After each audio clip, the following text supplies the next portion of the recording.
Last night on Raw, we saw Alexa Bliss a little not completely, dressed. And last night I thought I was going, woo! Today on SmackDown, though, got a pretty bigger treat. Dream came true. Just kidding, just on that part. Just kidding, go a little too far there, but yeah. Two really good things happened to me on SmackDown tonight. Well, and again, there were some other wet farts that happened, but, we'll get to them when we get there. Guys, what is going on? This is the Club of the Man 1993, and I'm coming at you live from my bedroom, as always, I guess. I thought my mom was laughing at me screaming live, but she's on the phone, I forgot. So we are live to talk about the January 15th, 2019 edition of SmackDown Live that took place in Birmingham, Alabama. This is, of course, the second to last episode of SmackDown Live for the Royal Rumble. It takes place in 2 Sundays from now, not 1 Sunday, as Shane McMahon made it seem like in his promo. A little bit of a botch there, birthday boy. But, of course, happy birthday as well to Mr. Shane McMahon as well. Unfortunately, your birthday bash, though, didn't quite really, faze me, if you know what I mean. But we'll talk about that because overall, as I was SmackDown Live, again, had some good moments in there. Good match. Very standout moment, of course, but of course, it kind of ended on a no. To me, another nice brawl also ringside by Samoa Joe. Some strange things happened also on the show that had me having a little bit of a head scratcher. And oh my goodness, I've had something in my eye, I swear, all freaking night. I cannot get it out.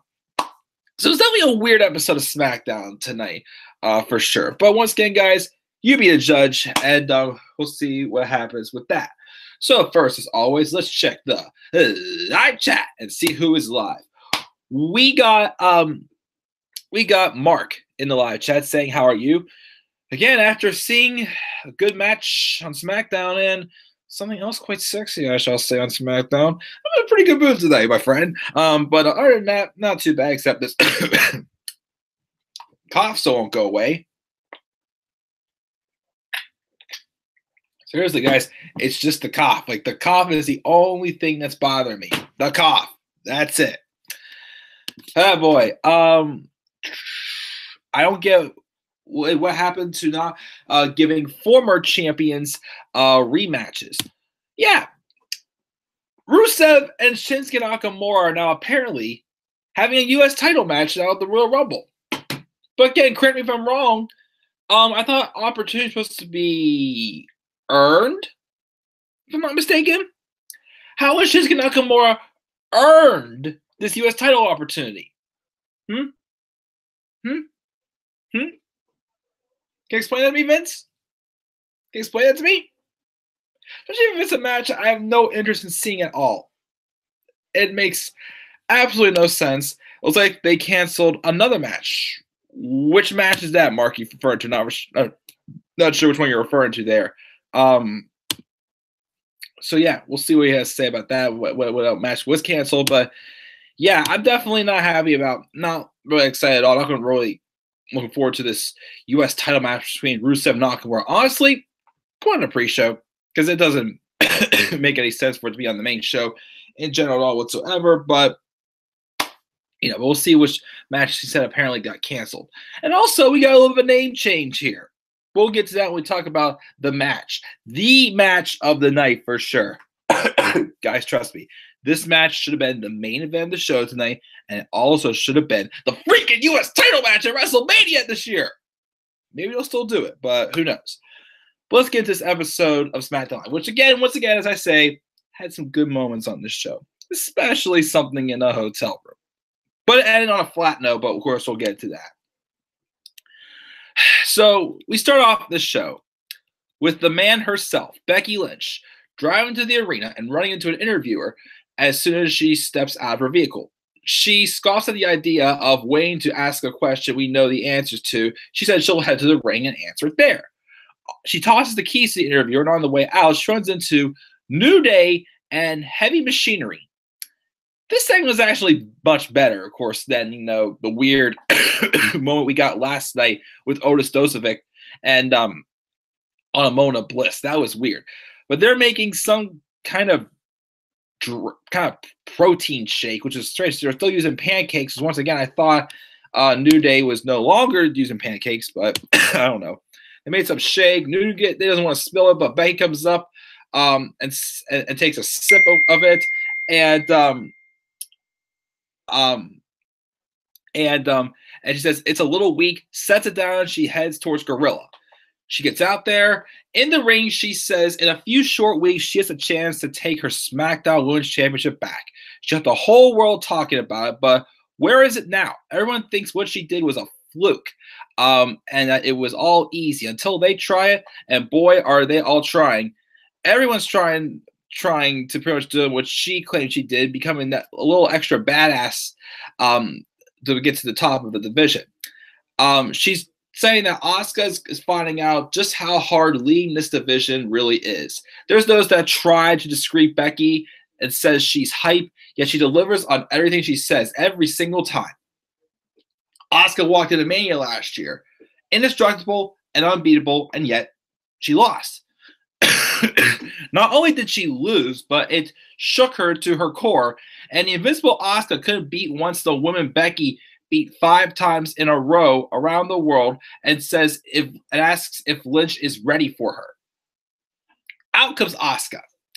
She's on the microphone and says Becky is like a little bee, but no sting. Okay, that was obviously Vince there. She won't be at the Royal Rumble. Becky won't be in Charlotte's shadow anymore. She'll be in Asuka's shadow. She starts screaming stuff in Japanese. Then out came the Iconics. Billie Kay starts and tells Asuka that's not how a proper champion behaves, making scary faces and threats. Where's the dignity in the class? Peyton Royce addresses the bully Becky, and Billie dubs her bossy Becky and calls it typical behavior from a man. Anyway, they say it doesn't matter who wins the title because they're going to win the Rumble and the women's tag belts and then make WrestleMania absolutely iconic, if I might do so. But then Becky Lynch turns to Asuka and says she'll show her why she's the talk of the industry, and then asks which of one of the Iconics wants to be an example of her in Alabama. They debate between themselves, of course, and it ends up being Becky Lynch and Peyton Royce, which I'll say wasn't bad. It wasn't, I didn't expect much from the match, but it was a little bit better than just an average match, I felt. I mean, I felt like they did give Peyton Royce some time. I thought first, from the way it started, it looked like it was going to be all Becky. And Becky was going to absolutely squash Peyton. Did not happen, though, as, Peyton did get a few moments on Becky, but Becky eventually got her to tap out to the Summer. My gosh, what is in my eye? Oh, gosh, I hate when like something gets in my eye. So Becky gets Peyton to tap out, but then Asuka gets on the mic and yells a bunch of stuff at Becky in Japanese. They just stare each other down, and Asuka starts yelling at the Iconics and chases after them, pretty much trying to tell Billie Kay she wanted a piece of her and to show Becky what she's capable of. So then Asuka and Billie Kay have a match, and all it is Asuka. Asuka basically squashed Billie Kay. Peyton Royce got some offense in on Becky Lynch. Asuka just completely squashed Billie Kay. First off, mocking Becky's finisher, the disarmer, which looked very awkward way it was positioned. And then she just gets Billie Kay to tap out the Asuka lock. So are you saying you're making Asuka look – I mean, in some ways, yes, it's making Asuka look extra dangerous. But then you have Becky Lynch not looking so dangerous, put on a solid match for Peyton Royce, I thought. I don't know, the part with Asuka taking on Billie Kay right after the match, like they should have at least probably just waited till next week or something like that. But I don't know. I think they were trying to make Asuka look a lot more dominant, which is why the quick squash and a little bit like like the 5-10 minute match from Peyton and Becky. So maybe that's what they were going to do. I'm not sure. It was strange, but was strange afterwards. Asuka and Becky were face to face in between the ring, and then AJ Styles randomly comes out. He makes his entrance, but then he just walks around. Of course, looks at Becky and Asuka. He leaps over the barricade and heads up the stairs. Then after commercial break, we see AJ Styles at the concession stand. He has a table full of hot dogs, popcorn, soda lined up. And you can't really hear it over the fans, but he's basically saying that the people spend their hard-earned money to be here. That means they should do what makes them happy. And by means eating a hot dog, so be it. And he pretty much just like, fired back at Daniel Bryan. Brian Leslie just insulted the fans for, eating this unhealthy junk and whatnot, which in some ways he is true. When he was cutting out, psychopathic environmentalist, promo on the concession stands, like, the junk for the junk as well back there. But he says he's going to kick Daniel Bryan's ass as the Rumble, take his titles back, and he starts throwing out his t-shirts into the crowd. But then through the crowd comes Daniel Bryan in a black hoodie, and they start brawling by the concession stands. Styles with a double leg. Then eventually, though, the double leg, spine buster move, or whatever the heck you want to call it, ascending Bryan through the table full of hot dogs. So Bryan got a lot of ketchup, mustard, relish mixed in onto his hoodie, I gotta say. So something different, but it wasn't bad. But I don't know, with it only being a week away, I'm a little worried they're not going to add a stipulation to this match. I'm cool with them giving them one more match, even though it's just random having to stop. I mean, yes, again, Styles beat Bryan for the opportunity. Won that fatal 5-way if you still for the opportunity. I get it. They could have added a stipulation. They could have at least add a stipulation to this, I feel. Maybe like a street fight or no holds barred or something. Like nothing like, big fancy schmancy, but some type of stipulation. They didn't have a stipulation at TLC. They still had a good match at TLC, but I feel they should have some stipulation if they're going to have one more match. So yeah, that's what happened there. Then we go backstage. Now, first, here's where my excitement really started to gear in. It geared in big time here. We see the Usos having a photo shoot when a man delivers a present. That's for Jimmy. It's about how whoever sent it is a naughty girl that needs to be locked up in the Uso penitentiary. He finishes the note, and of course, it's from Mandy Rose. There's a key to her hotel room in the box, and then Jay's like, "What are you gonna do about it?" And I thought first he's gonna be like, "Heck no, I'm not gonna cheat on my wife." But he's like, "I don't know." So I'm like, "Whoa! I get it. It's Mandy Rose. Very tempting. Give her the key to her hotel room. Very, very tempting. But Jimmy, you're a married man, boy. Why would you even consider it?" But of course, it got a little interesting. I thought, well, maybe this could result in something else, but we'll see. We'll get to that, of course, as you know. In some ways, that segment excited me, but then at the end of the segment, I'm like, kind of turn off. But of course, we'll get to that later. So then we got a series of backstage segments. First, we have commentary talking about Fabulous Truth's vacation at WWE headquarters since they won it because they won the mixed match challenge. Once again, just making it like a complete waste. It's just showing them photos, which was stupid.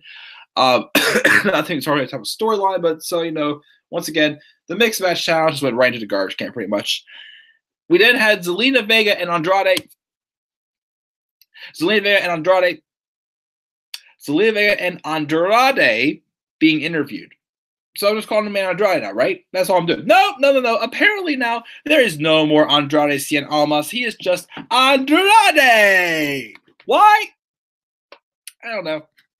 Because Vince will go as far as like, hey, that Almas guy, he's not too bad. But I don't like that Cien Almas. Cien Almas sounds weird. It's gotta be Andrade. He's just Andrade. Make things simpler. Cut the time down by. Hold on. Let's see here. Let me see here. Stopwatch. Yeah, here we go. 1, 2, 3. Andrade. To say Andrade took 1.47 seconds. Andrade Cien Almas. That was only 5 seconds. So apparently Vince needs about 4.5 seconds trimmed off to save him time. I guess I don't know. I don't know. So all of a sudden now Andrade Cien Almas is just Andrade. Strange. So yeah, gotta address that. But Andrade is interviewed backstage saying how Rey Mysterio was his idol. But last week he showed him how times have changed and he's the future. Zelina Vega says, "What year is it? It is, and it's time to focus on the future. A future in which Andrade beats Rey, will win the Rumble, and win the WWE Championship at WrestleMania." They were supposed to get Samoa Joe and Mustafa Ali, but during Ali's entrance, Samoa Joe just attacks him. He beats the crap out of him in the corner. He beat him down on the floor, throwing him into the ring posts.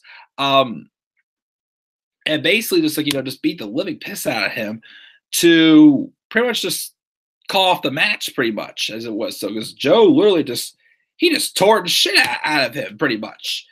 Beats him down so bad. But then Joe, of course, came back after he got one round. He grabbed his feet and he throws him into a post for a second time, and he practically wrapped him around the LED boards, basically. He goes for a third time, going for a powerbomb before choosing to simply throw Ali into a barricade, which I don't know why he didn't just powerbomb from a table. That was weird why he just cut it off there. Then backstage, you have Sonya Deville asking Mandy Rose about if she's sure she wants to give Jimmy Uso the hotel key. Mandy's sure, and she just can't stand Naomi. So if she can make her like the slightest bit more miserable, she will. She's going to break her marriage with Jimmy up, and she walks off, leaving Sonya with a very confused, like what you gonna do look on her face. We see Rey Mysterio backstage walking when he walks past Nikki Cross, shaking the chain link barrier and offering to play with him. Said, "Want to play, Rey? Let's play, Rey. Let's play, Rey." We also saw Lacey Evans during the Peyton Royce and Becky Lynch match, who was watching from backstage. I'm kind of hoping they don't do a Becky Lynch and Lacey Evans feud like right now, at least till after Mania, I'd say. But because think about it, if they do a Becky Lynch and Lacey Evans, what's going to be? Oh, Becky calls herself the man. She doesn't have any class, so I'm going to give her a women's right as I'll become the first lady of NXT. No. Again, it's still unclear where these call-ups are going. No. If you want to do a Lacey Evans and Becky Lynch feud, just wait till after Mania, and I'll give it a chance. But not before Mania. Not going to happen. Got it? That's how I think of it. You also saw EC3 backstage at one point also. But again, we didn't see Lars Sullivan, who again apparently was sent home last week due to a panic attack. I don't know. So we'll see what happens with Lars Sullivan. Hopefully his future's not ruined, but we'll see. Now, here's the thing. I swear. First, we're going to get to the match. Samoa Joe being interviewed backstage saying that what he did to Ali wasn't an attack. It was a statement, a declaration. He's entering his first Rumble, and he intends to win it. He tells the rest of the roster that he'll treat them with the same respect just like he did to Ali, and he'll hunt them down and put them to sleep. So maybe we're going to be getting not almost, since that does not exist anymore, an Ali and Joe feud, which I get behind. We'll see where that one goes. Joe got some momentum off that short little feud with Jeff Hardy. But now we got the match that I swear, the interviewer said when they're interviewing Andrade, just remember, guys, again, just Andrade. I swear the interviewer said it was going to be the main event, Rey Mysterio and Andrade. But instead, it was the match that had to start happening at 8:50. And man, was this an excellent match. Rey Mysterio and Andrade. The second match between these two. The first match they had was pretty solid. This match, though, this match could have been on WrestleMania. I keep saying I think the match at WrestleMania should be, first it was to be Andrade Cien Almas versus Rey Mysterio, but that was just Andrade versus Rey Mysterio, with Andrade being the U.S. champion. And, of course, Andrade would retain, but now, of course, he's beaten Rey twice because he won this match, too. And it was an awesome match. Great counters back and forth, with the Lucha Libre style and whatnot. Just Lucha Libre at its finest. Just some different moves. The counters were just unreal in this match. Excuse me. Some of my favorite parts of the match was when Andrade did that moonsault, so that moonsault for the top rope. Ray moved back out with, but Andrade just did another, moonsault like in place to land on Ray. He also hit a victory roll to the floor. Ray tried to hit a victory roll on the floor, but Andrade lands on his feet and counters the Frankensteiner into a sit-out power bomb there. An avalanche Frankensteiner off the apron. We saw a diving seated senton to the floor again. We saw a nice like rolling flip pile driver. And Ray hit on Andrade. Ray went for a 619, caught into a fireman's carry, and Mysterio reversed it to a crucifix driver for a near fall. And then there was also a point in the match also where on the apron, Rey Mysterio, and this is a lot more, so much more cleaner than that Hurricanrana Sasha tried hitting on Nia Jax last week on Raw in that #1 contenders match. But Ray did the same exact thing. He landed cleanly. But he just I dragged Andrade off of the apron, and he landed on the floor flat on his back. And it looked like, when Ray hit the last 619, he was getting ready to the top rope, but then Zelina Vega distracted referee Mike Chioda, and then Almas would, Andrade would just hit the ropes for Ray to fall. He hit the hammerlock DDT on Ray, and Almas gets a huge victory, a second victory over Rey Mysterio. Of course, third victory since he pinned Ray in the tag match last week. But amazing match again. If this match was happening at WrestleMania, and that's the match we got, or as Tommaso Ciampa would do, I'd be happy. I would be happy. I'd be satisfied. I get the dream match I want. And, I still got the dream match. But, gosh, this match was so good. Again, these two need to have a pay-per-view match. Ray can still go. Andrade, again, not being my favorite, but I definitely can respect the fact that he could definitely put on a good match, for sure. And this showed it. I thought this was a great match, like Lucha Libre at its finest. Great chemistry between these two. And it gave Andrade a lot of momentum going to the Royal Rumble match. No, he's not going to win the Rumble match, of course, but I think he can have a good showing if booked right. In fact, honestly, if they want to make Andrade one, the Iron Man, give him a good 40, 50 minutes in this Rumble match in 2 weeks, of course. Not this Sunday, as Shane McMahon said in the main event segment.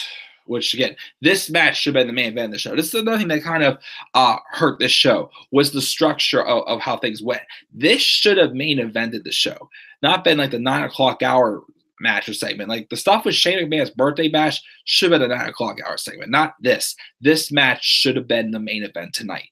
No excuses whatsoever. We're giving Andrade a lot of momentum. Well, I did give Andrade a lot of momentum going into the Royal Rumble, but either way, still an awesome match, and I loved it. It was great. It was, again, besides, of course, his matches with Johnny Gargano, this was Andrade's best match on the main roster by far, for sure. And props to both these guys for arguably put on a match of the year, if not hidden gems candidate, for sure. So that was my thoughts on the Almas, the Andrade and Ray match. Let's check the live chat.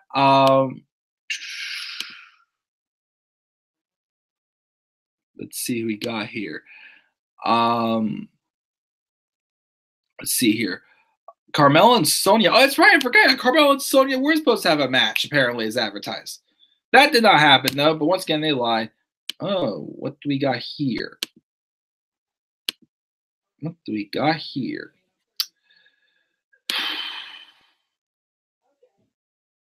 Where did I do this?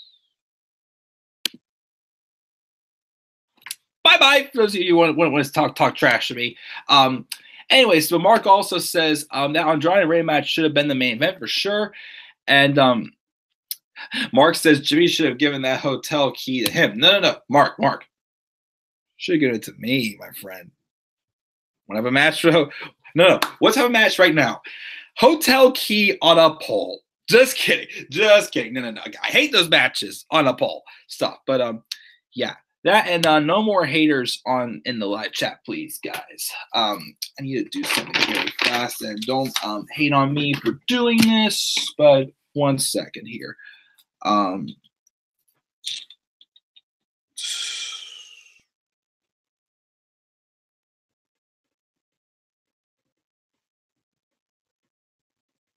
right. Anyways, but yeah, Mark again. I didn't put you on the list. Don't worry. I put that other guy on the list. But Mark, don't worry. We're not gonna fight, but I want the hotel key.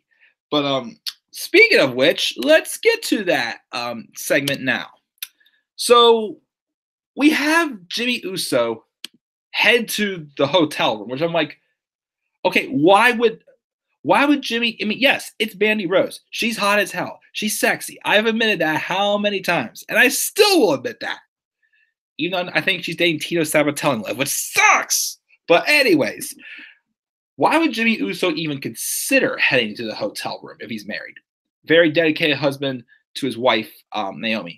So that's a little head scratching about that. So he gets there.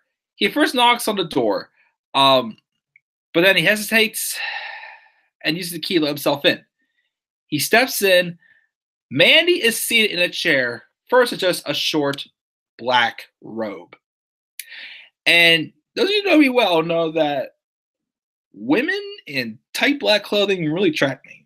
This was like, okay, not too bad. Pretty sure there's something even more interesting, underneath that robe, pretty much. So Mandy's sitting in a chair in a black robe. She then beckons him to come closer. She says the time to play hard to get is over. And she takes off her robe. Whoa! I was blown away again. If you think Maria Kanellis blew me away when on her 205 Live debut in that pop black dress, and even Alexa Bliss last night when she was rudely walked in when she was still getting prepared for a moment of bliss, giving us a preview of a moment of bliss last night. Mandy Rose in that black two-piece outfit. I think you just found another level for me there, Mandy. But of course, after that, it's where the segment kind of went a little. I mean, other than the fact Mandy Rose looking as sexy as hell, of course, in that outfit. After that, it's kind of when the segment kind of went a little downhill for me, kind of end on a wet fart. I felt. So here's what happens. So Mandy Rose then has different ideas. A photographer busts in, and takes photos of Mandy and Jimmy. But then Mandy says this isn't about him. It's about how much she hates his wife. Calls Naomi a nobody that will never be as hot as her, and everyone knows it, which, Naomi's not bad, but no offense, she's not as hot as Mandy Rose for sure. So when she sees the photos, even though, once again, there is video footage, it'll destroy her entire life. But then Jimmy shrugs it off and leaves. And at first I'm thinking, maybe next week we're going to get or revealing that, that maybe it was Jay or something like that. Or something like that. Something that keeps us a little bit of wondering, why was Jimmy not being a dedicated husband and still going to the room, but then trying to pull the trigger or saying oh, it was actually Jay, not Jimmy. But same time, oh crap, what's going on with that? Once again, unless there's some way you can tell Jay and Jimmy apart, I don't know. But then Mandy Rose, the camera's on Mandy Rose. And she looks like she's fine. All of a sudden, she's like, laying off. I'm like, wait, who's there? My cat is literally scratching the outside of my door. Grateful, I'll let you in after the review. I just didn't want you to disturb me during a review.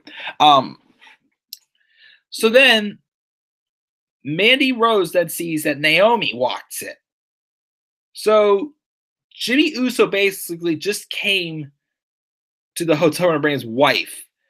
And they had what I gotta say was a nice brawl, like a hotel room brawl, something different. Haven't seen that in a while. It does, of course. Mandy put the black robe on after she pretty much told Jimmy, "No, this is just for your wife, not about you. It's about your wife and whatnot." Blah blah blah. But she put the black robe on. But Mandy and Naomi brawl, and then eventually, Mandy pretty much, beats her and then retreats out of her hotel room, and then Jimmy comes in and just gets Naomi. I don't know. It sounded like a wet fart to me. It's like, okay, first you have the unfaithful husband going to the hotel room, which once again, how could you deny Mandy Rose's sexy good looks for sure, as I keep putting it over. But again, I'm getting too far ahead of myself. But I don't know. I felt it was just too simple and just kind of dull just to have him show up and bring his wife with him. Like, do you think Mandy would have, with how dedicated of a husband we already seen Jimmy Uso to be, do you really think Mandy Rose would have fallen for Jimmy, coming in and not bringing his wife? You know what I mean? He should have, wait till next week or whatnot to, reveal, oh, it was actually Jay who did that or something like that. I don't know. I don't know. They should have put a little bit of suspense behind it, but I don't know. It kind of just ruined the moment for me, in my opinion. It was different. I appreciate them trying something different. It didn't quite work for me though, in my opinion. But I'm pretty sure at some point we're gonna see the match with Naomi and Mandy. Not sure when. I mean, this feud has at least got Mandy Rose a little more interesting, of course. But we'll see what happens with that. So yeah. Then we got, oh gosh, why was this the main event segment? We had The Miz having a birthday bash for Shane McMahon. He welcomes us, introduces Shane as one half of the best tag team in the world.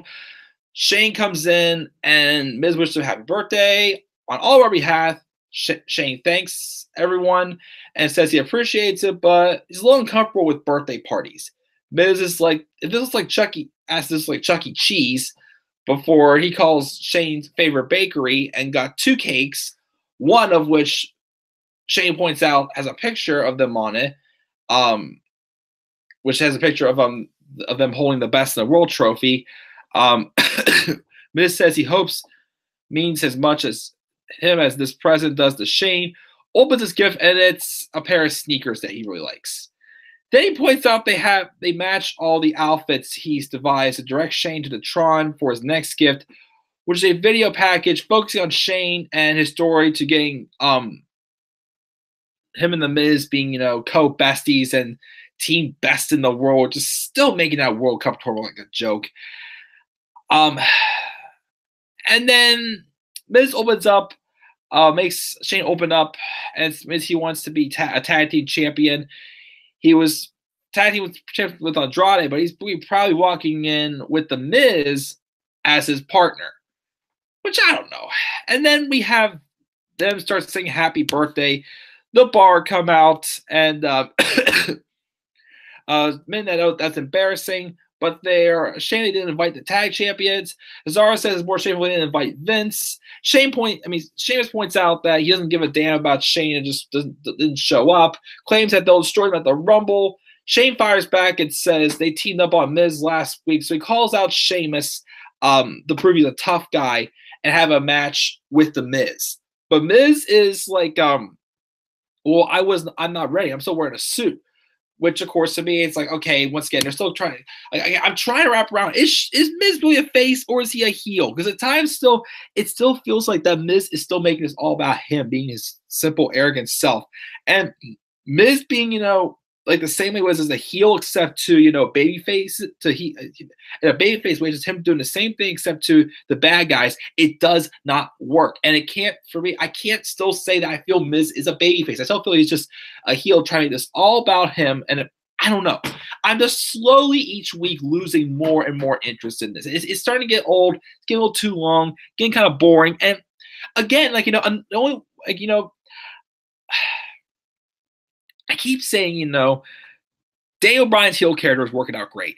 But the one downside from Daniel Bryan turning heel is that I feel that it got in the way of The Miz should have been getting a main event push. Like he should have been. I still feel like he was going to be the one to dethrone AJ Styles, and then Daniel Bryan would defeat The Miz at WrestleMania. That way, it can extend their feud to a more in-depth, interesting story. But now it's just feeling it's just pulling The Miz back down. So then, like Shane's like, no, you don't. You can wrestle in a suit. Shane wasn't dressed when he won their trophy, whatnot, and so then it happens, and then I just really did not care. Shane threw Cesaro through on the tables that destroyed one of the birthday cakes, and then everything was the tables were so close to the ring apron. I thought at first someone was going to fall into the other table that had the best in the world trophy, and it was going to break. So Miz eventually wins with a roll up, but then after the match, Sheamus attacks The Miz. Shane gets in there, pretty much helps to break it off. And then he sets up for a coast-to-coast on Sheamus. The Miz grabs the other birthday cake, puts it in Sheamus's face, and then he hits a coast-to-coast that clearly Shane's toes barely touched the bottom of that cake. As it's supposed to be coast the cake. It was just messy. It was just dull. I didn't really like it. It was just, why was this the main event? Again, all Andrade and Ray should have been the main event. It should have been. And then this happens. I'm just like, I don't know. I'm starting to really, lose a lot of interest in this feud again with Shane and Miz. I don't know. Again, it's just not my cup of tea, guys. I don't really care for this match when it's probably gonna happen at Mania. I don't care who's a face or who's a heel. And again, I'm still not digging Miz as being a full-on babyface. I still think he's somewhat of a heel still, but I don't know. Who the hell knows? But that's how the show went off the air, guys. Let's check the polls here. 5 votes on Twitter for SmackDown Live. 40% said A, 20% said B, 40% said D or lower. Nobody said C. And which show do you want to see, Raw or SmackDown Live? 8 votes. 63% said Raw. 37% said SmackDown. I'm going to give this grade I'm going to give this the SmackDown a B minus because again, I did appreciate the brawls, the black brawl also. Just kidding, get a little behind there. I did appreciate them doing some different location brawls, the concession stands in the hotel. I love the match with Ray and Andrade. The stuff with Becky Lynch and Asuka was all right, but still a little weirded out by how Asuka just pulled in Billie Kay and squashed her at the end. That was a little strange. I like to be down with Samoa Joe, but again, some of the stuff kind of ended on like a wet fart. Again, like again, I wasn't a fan of having Naomi show up at the hotel with Jimmy just like that. I thought that was a little flat. Again, the stuff with Shane and Miz, I'm just not really digging it. I don't know, again, it just wasn't. There's just something that wasn't my complete cup of tea. So I'm going to give the show a B minus and give the slight edge to Raw for the better show this week. I know Raw had some stuff I didn't like on it, but I'll give it Raw the slight edge and a B minus for SmackDown Live this week. Let's check the live chat again. See what we got here. Why are we going back to this Attitude Era stuff? Probably some Mr. Make a kiss up and give us, a reason to watch the show good, but it's just not going to work.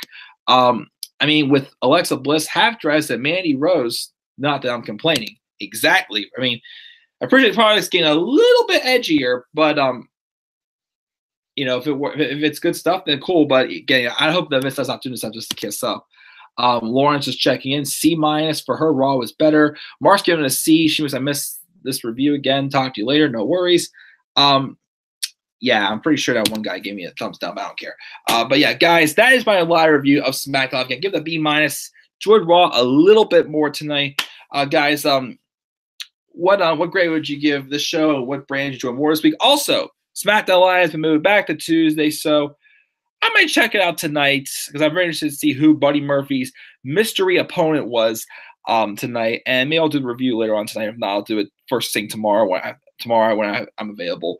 Of course, tomorrow NXT UK, which I believe is back to just if there is a show. I'm not sure if they'll have like a recap show or whatnot. But NXT UK tomorrow and NXT tomorrow night for reviews. Well, again, if NXT, I don't know how NXT UK's fallout shows are going to be from what happened. So yeah, we'll see what happens. What happens there, guys? So once again, guys, B- for SmackDown Live. Raw was a little bit better for me than SmackDown. So what are your thoughts on SmackDown Live? Your thoughts down in the comment section below. And be sure as always to click my like and subscribe or comment on my channel. You may follow me on Twitter as well at @TheMainArrow93. And guys, I will see you guys all later for my 205 Live review. Will be next on this channel. So until then, guys, have a great rest of your night. Peace out, everybody. And once again, Mandy, you made my night.